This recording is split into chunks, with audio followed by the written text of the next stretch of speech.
Hello everyone, good morning, welcome back to a new mini blog. আবারও সেই পুরনো ছন্দে জীবনযাত্রা শুরু হয়ে গেছে। সংসারের কাজকর্মে ঢুকে পড়েছি, অনলাইনে জিনিসপত্র আনিয়েও নিয়েছি।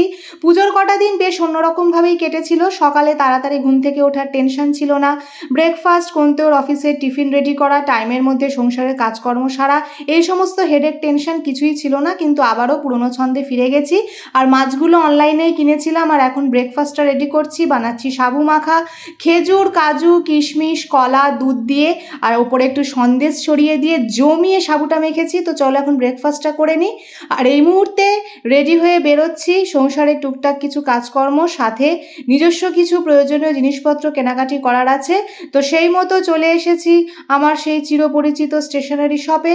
আর এখন ফর্দটাও বের করে ফেলেছি। তো চলো ঝটপট জিনিসপত্রগুলো সব কিনে ফেলি। আর দিনটা যেহেতু ছিল লক্ষ্মী পুজোর আগের দিন, সেই কারণে এখানে দেখো সুন্দর করে সব প্রতিমা সাজিয়ে বিক্রি করা হচ্ছে। আর প্রতিমাগুলো এত সুন্দর, যেটা দেখে আমি আর ভিডিও না করে থাকতে পারলাম না, তাই তোমাদের সঙ্গে শেয়ার করে নিলাম। আর এই মুহূর্তে কাজকর্ম মিটিয়ে ফিরলাম বাড়ি। এখন এই জিনিসগুলো সব গুছিয়ে রাখবো, তারপর যাব ফ্রেশ হতে। ফ্রেশ হয়ে লাঞ্চ কমপ্লিট করে ফেলেছি। আর বারান্দায় ঘুঘু পাখির খুব উৎপাত হয়েছে জানো তো, বাসা করার চেষ্টা করছে। আর আমি এই মুহূর্তে প্রকৃতির মাঝখানে বসে মিষ্টি দইটা এনজয় করছি। তো আজকের দিনটা তো এইভাবেই কাটছে। তো চলো মিনি ব্লগটা আজকে এই পর্যন্তই রাখছি। লাইক, শেয়ার, সাবস্ক্রাইব করে দিয়ে আমার পাশে থেকো। দেখা হচ্ছে নেক্সট মিনি ব্লগে। টাটা।